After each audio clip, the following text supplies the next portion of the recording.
Let's get started. AP Statistics, talking about sampling and surveys.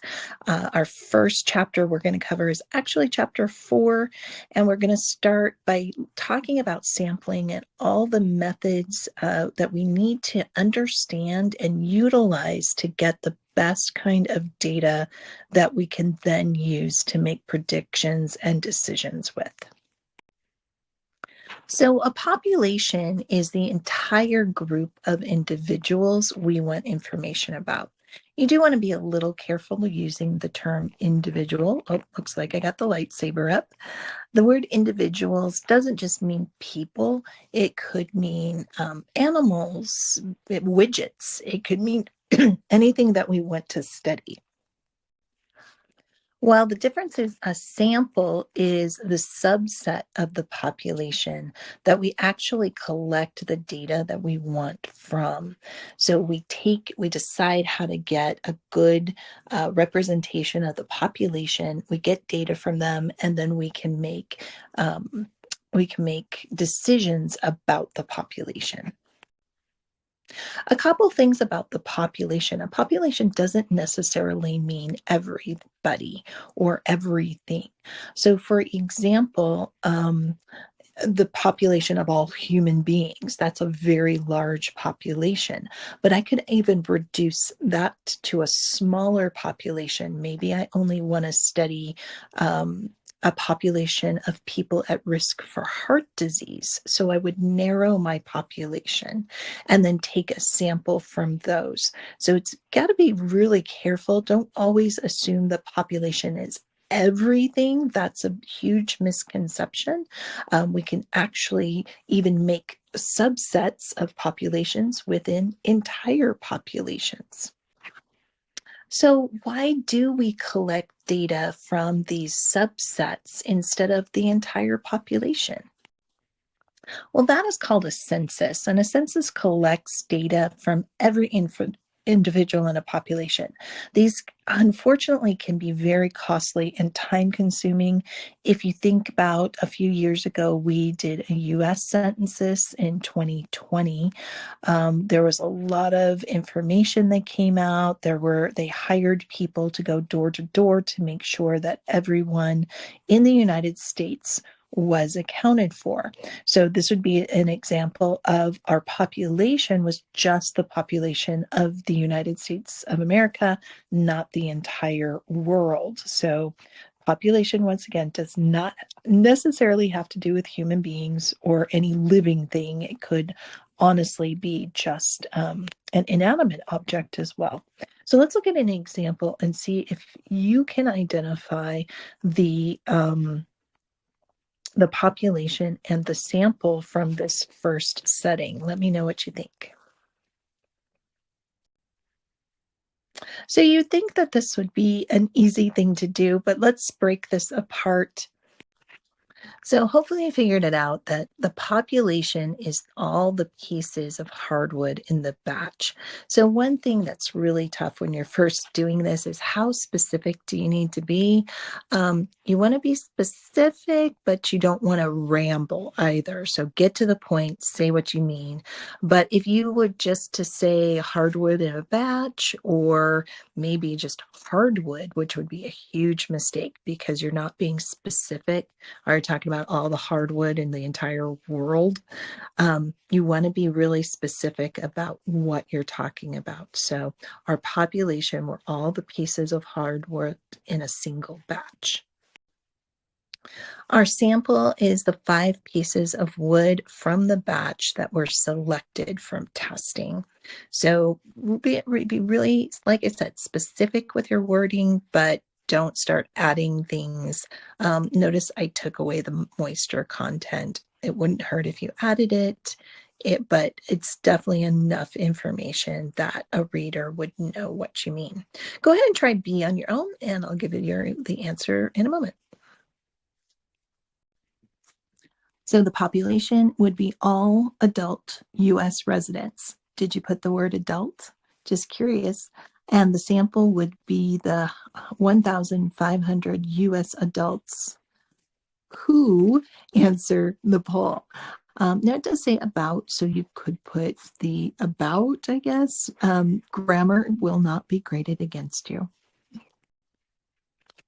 In this class, you're going to learn how to take samples and get information from a population, and you want to represent that population as best you can. So we're actually going to start by teaching you how to sample badly, because once you know what to look out for, it becomes a little bit easier to figure out how to sample well. We're going to talk about the easiest one to do, which is the convenient sample. It's a sample that is selected for ease of either cost, time, location, or just familiarity. So for cost, of course, it could be very expensive to take some samples. The time cost could also be prohibitive or difficult. So the time it takes to get a good sample. The location also adds to your cost and time, but maybe it's something even lower stakes. Let's say you select, you want to survey your school and you only survey the students in your classroom because you just don't want to be bothered. They're right there, and why go any further? And then familiarity is also similar to that, but that's kind of that comfort zone. Some samples are difficult to get because it might be a challenge for some people to go and ask questions of strangers. So they just ask people that they're familiar with or that they're more comfortable with.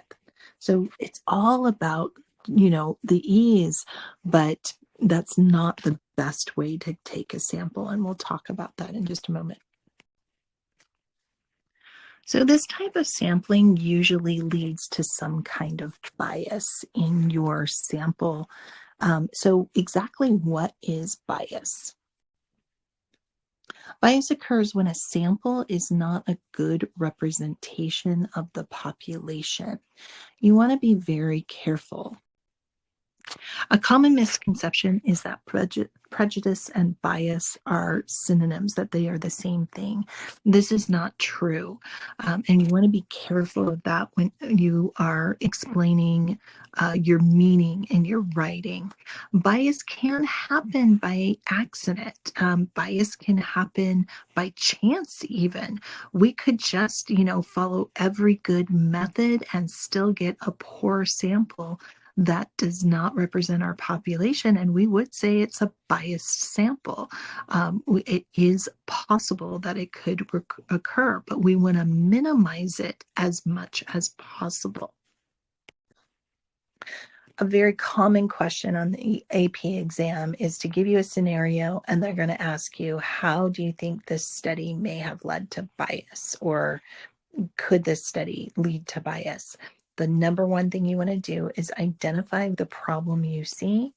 And second, you want to explain how the problem that you've identified leads to an over or underestimation.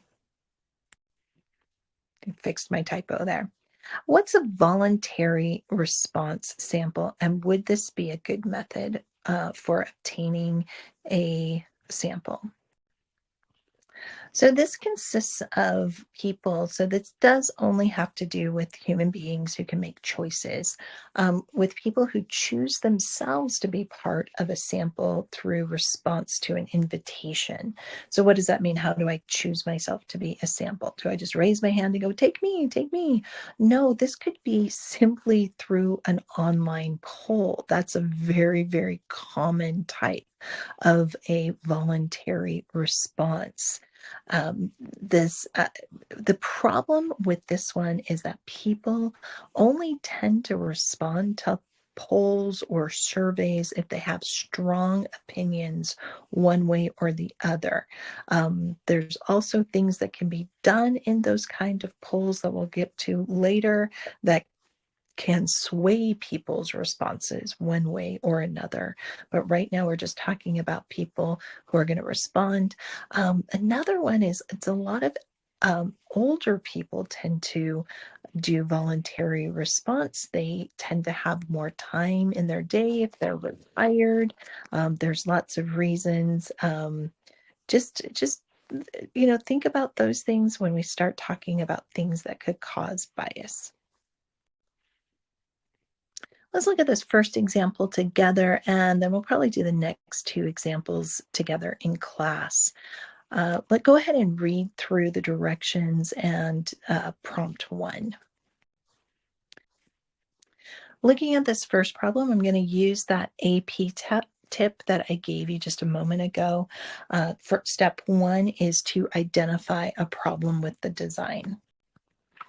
All right, step 1, identify a problem. The inspector is only looking at oranges at the top of the crate.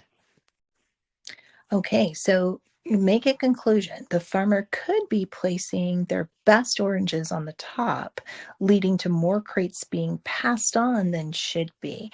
So notice I went ahead and said that there would be an overestimation of good oranges. So that's what I'm saying. Now, here's the interesting thing for step 2. Maybe you went the other way. You said the inspector might be rejecting the crates because the oranges on the top since they're exposed, had more damage to them than the ones underneath.